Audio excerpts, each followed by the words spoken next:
네, 어쨌든 이런 와중에 안전자산으로 조금 더 수급이 쏠리면서 10년물 국채 금리는 4.5를 깨 나가고 있습니다. 현재 4.481 지나가면서 전반적으로 시장이 조금 더 눌려가는 양상인데, 예. 그렇다면 관세 부과 행정명령에서 우리가 꼭 체크해야 할 내용들, 시장에 더 크게 영향을 미칠 수 있는 내용들 정리해 보면 좋을 것 같습니다. 띠를 좀 보면 좋을까요? 아무래도 관세 부과가 뭐 일단 멕시코, 캐나다에 뭐 25%씩 이제 관세 부과하고 중국에 10% 부과하고 그런 건 다 나온 내용인데 조금 세부적으로 보면은 여기서 이제 결국에 이제 관세 부과 목적이 뭐 트럼프가 이제 뭐 깡패여서 그런 것보다는 이게 좀 어쨌든 자국 산업을 또 키우기 위해 자국 산업을 보호하기 위해 이제 관세를 부과하는 거거든요. 그래서 이제 관세 이제 부과 정책에 따라 조금 미국 내 수혜를 볼 수 있는 기업이 현재 속속들이 앞으로 좀 등장할 것 같은데 일단 이번 관세 부과에서 좀 주목해 볼 만한 포인트는 이 디미니미스라고 해가지고 최소 관세 면제 규정을 이제 중국에 앞으로 적용하지 않겠다 이런 내용의 행정명령에 포함되어 있었습니다. 기존에 이제 약간 테무하고 시인 이런 업체들이 미국에서 성장하게 된 게 이제 800달러 미만 수입품에 대해 그러니까 공장에서 바로 생산한 거를 이제 어디 미국의 리테일 업체가 아닌 그냥 바로 소비자 집 앞에 보내주는 그런 경우에 이제 800달러 미만까지는 이제 관세 면제를 해줬거든요.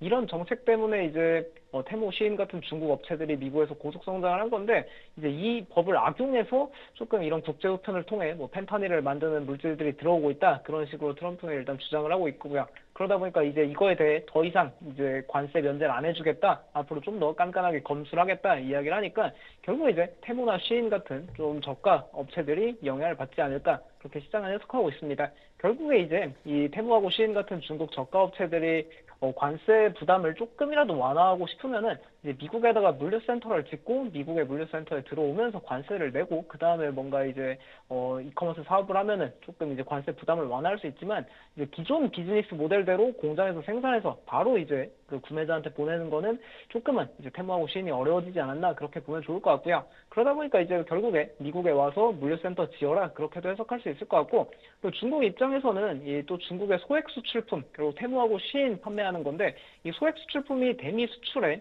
전체 대미 수출의 약 10% 정도 차지하고 있다고 합니다. 그러다 보니까 중국에서는 이것도 꽤나 큰 비즈니스다 보니까 조금 이 기업들을 살릴 필요가 있겠는데 일단 그래서 뭐 협상에 좀 응한다 그런 이야기도 있고요. 근데 그와 별개로 일단 어쨌든 테무하고 시인이 조금 영향을 받게 되면은 결국 이제 미국에 계속해서 어마어마한 물류센터 투자를 통해 비용 우위를 갖고 있는 아마존이 어쩌면 이런 이 관세 부과 정책에 따라 조금 수혜를 얻을 수도 있겠다 그렇게 보면 좋을 것 같고요.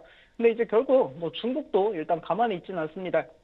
물론 이제 중국 같은 경우에는 미국 이제 멕시코하고 캐나다하고 달리 멕시코랑 캐나다는 바로 즉각적인 보복 관세를 발표했는데 중국은 최근 경기가 좀 좋지 못하다 보니까 보복 관세보다는 약간 한 발 수그러들면서 좀 협상 의지를 현재 내비치고 있습니다. 아무래도 뭐 테무 시인도 뭐 전체 대미 수출의 약 10% 정도 차지하다 보니까 이 기업들도 살려야 되고 그래서 결국 이제 협상을 좀 나선다 그런 이야기 나오고 있는데 기존에 이제 협상 카드로 좀 내놓고 있는 거는 원래 트럼프 행정부 1기 당시에도 1차 무역전쟁 당시에 2018년, 19년 이어지면서 그때 20년에 합의했던 내용이 있거든요.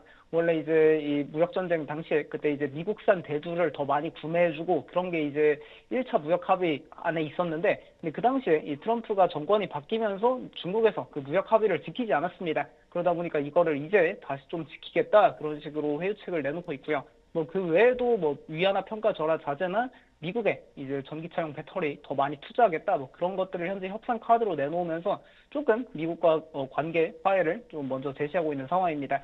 아무래도 결국에 이제 중국 경기 둔화가 그런 걸로 영향을 미치고 있다 보면 좋을 것 같고 근데 이제 중국도 가만히 당하진 않는 게 얘네도 협상 카드가 있긴 합니다. 왜냐면 이 현재 틱톡이 워낙 미국에서 조금 뜨거운 감자다 보니까 이 틱톡 매각 관련해서 좀 중국에서 협상 카드를 이제 꺼내고 있는데 그리고 틱톡 매각에서 핵심 중 하나는 틱톡이 기존에 사용하고 있는 그 알고리즘 그거를 이제 미국 기업이 이제 인수할 수 있느냐 그게 또 관건이거든요. 근데 그거를 이제 중국 정부에서 그거 이제 그 틱톡 알고리즘을 매각한다. 그것도 이제 협상 카드를 통해 트럼프의 관세 정책에 좀 협상 테이블에서 이걸 하지 않을까, 딜을 보지 않을까 그렇게 보면 좋을 것 같고요. 결국에 이제 뭐 관세 이제 정책 발표가 나오면서 그리고 이제 최소 관세 면제 그거를 이제 없애겠다. 중국, 캐나다, 멕시코 3국에 적용하지 않겠다 이야기하다 보니까 결국 오늘 그 테무 모기업 이 핀두오토가 조금 영향을 받고 있다. 그렇게 보면 좋을 것 같고요. 반면에 이제 아마존 같은 경우에는 결국 이제 뭐 테무하고 시인이 이제 미국에서 아마존처럼 아마존 같은 비즈니스로 공정한 경쟁을 하면은 사실상 아마존이 절대적인 비용 우위의 강점이 있다 보니까 조금 이런 점에서 뭐 시장 우위를 보지 않을까 그렇게 보면 좋을 것 같습니다.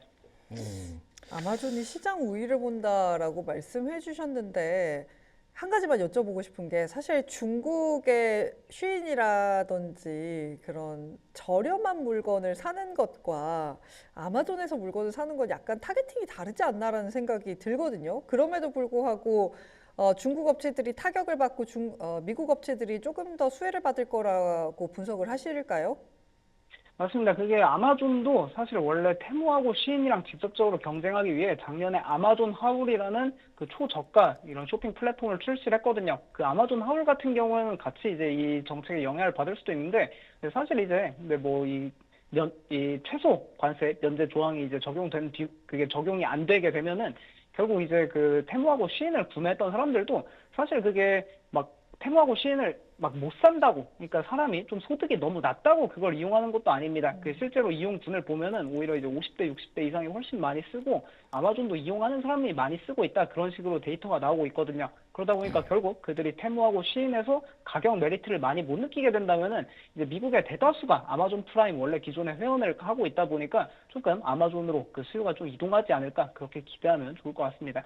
그렇네요. 싼 거 사려고 핀도어에 쉬인을 쓰는 건데 굳이 그 가격이 아니라고 한다면 내가 원래 쓰던 우리나라에서 마치 쿠팡을 그냥 쓰듯 이베이 쓰고 아마존 쓰면 아마존 되겠죠? 쓰고 아. 그렇게 되지 않을까라는 생각이 듭니다.